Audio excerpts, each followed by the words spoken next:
Mga bullets, maniniwala ka ba itong nasa 7 to 8K na price dati, nakuha ko lang ng 6K ngayon. Pero baka makuha nyo din ng ganung presyo o mas mababa.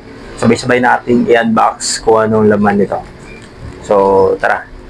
Kung gusto nyo pala ng item na to, pag maganda at nakita natin legit naman, so yung link nasa comment section, click nyo lang and then direct na kayo, pwede na kayo mag-order. Sa Shopee ko nga pala ito nabili. So, ito ay galing kay Pops Bike Shop. So, siguro sa mga siklista, kilala na tong Pops Bike Shop na to. So, legit to. Tingnan naman yung packaging niya. Yan o. All goods. Tsaka, meron siyang no video, no return, no refund. So, sakto. Naka-video tayo. Medyo konting story. So, nakaraan, siguro yung mga video ko nakaraan is puro bike to work, mga kung ano tungkol sa bike. So, ayun, ngayon, medyo natuto na tayo. Kasi yung mga yun ay mga life update lang naman. So, wala naman masyado interesado sa mga tungkol sa buhay personal, di ba? So, ngayon, bibigyan na tayo ng tips, kahit tutorial, then unboxing, reviews ng mga i-unbox natin upcoming parcel na darating. So, tungkol sa bike. So kahit ano. So, ayan. Ito, simulan natin dito dahil leverage na din natin yung mga natutunan natin, pagkakakitaan na natin. So, i-affiliate ko na din yung mga i-unbox natin. So, ayan. Marunong rin ako mag-component ng bike. So, meron na nagpapagawa sa akin. So, siguro i-upload ko yun sa mga upcoming videos. So, ayan. Dito na tayo sa item na to. Gumagana ba? So, let's unbox. Napakaganda ng packaging. Leverage. So, kung gusto nyo nito, huwag kalimutan yung link. So, syempre, dapat doon kayo sa legit. Yung link nasa comment section mo. Iya, kita nyo ba?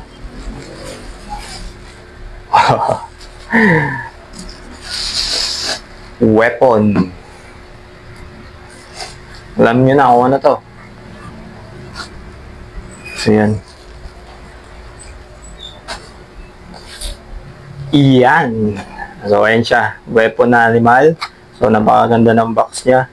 And, nandyan na yung specs. Black. Non-boost. So, ayan yung order natin. Ayan, ay. Bilis mag-unbox to. Sobrang excited. So, ayan. Nabuksan natin. Ito na siya. Intact naman. Meron siyang skewers. Pang front. Pang rear. Pang front. So, maganda na yung skewers niya na pang mamahali na din. Ayan.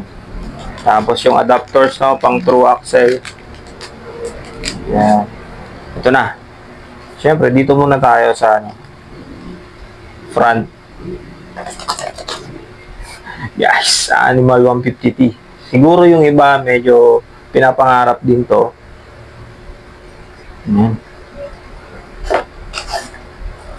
Kasi ratchet type na to, 2025 na ratchet type na tayo. Yun, parang ganun. Tunog na kakabulahaw. So, ito na yung rear hub niya.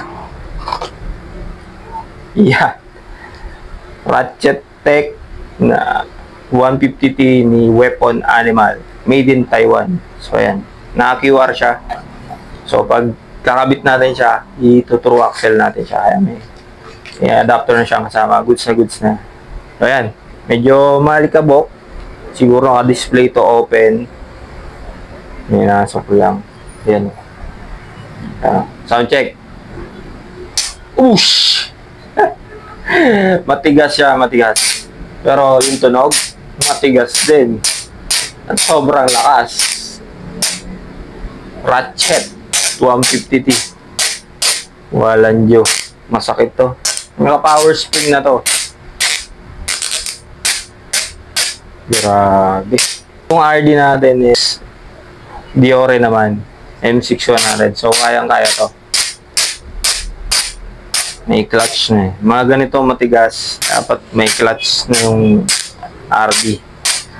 Malakas naman yung current na ano natin. Ano. Pero wala, ang layo. Naka Speed 1 Soldier 2.0. Itong si Walang Hamo. Yan. Yan yung tunog niya. Sasabayan natin itong Weapon Animal Ratchet. Proud. So, yun lang. Legit. Balik na muna natin kasi bubuuin natin to. Naantay ko pa yung mga kasamang pyesa. Siyempre, galing kay Pops Bike Shop yun eh. Ano, meron ba siyang sticker? Pops Pro.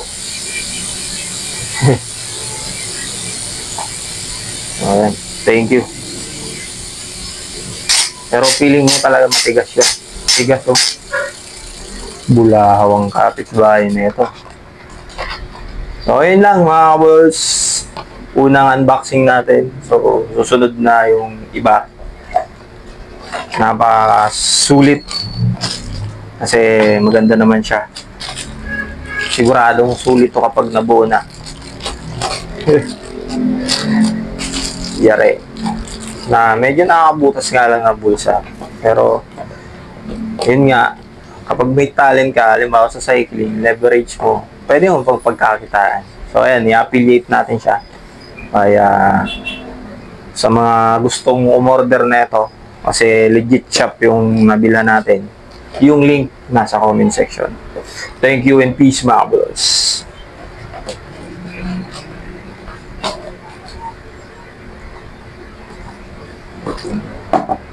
Hey!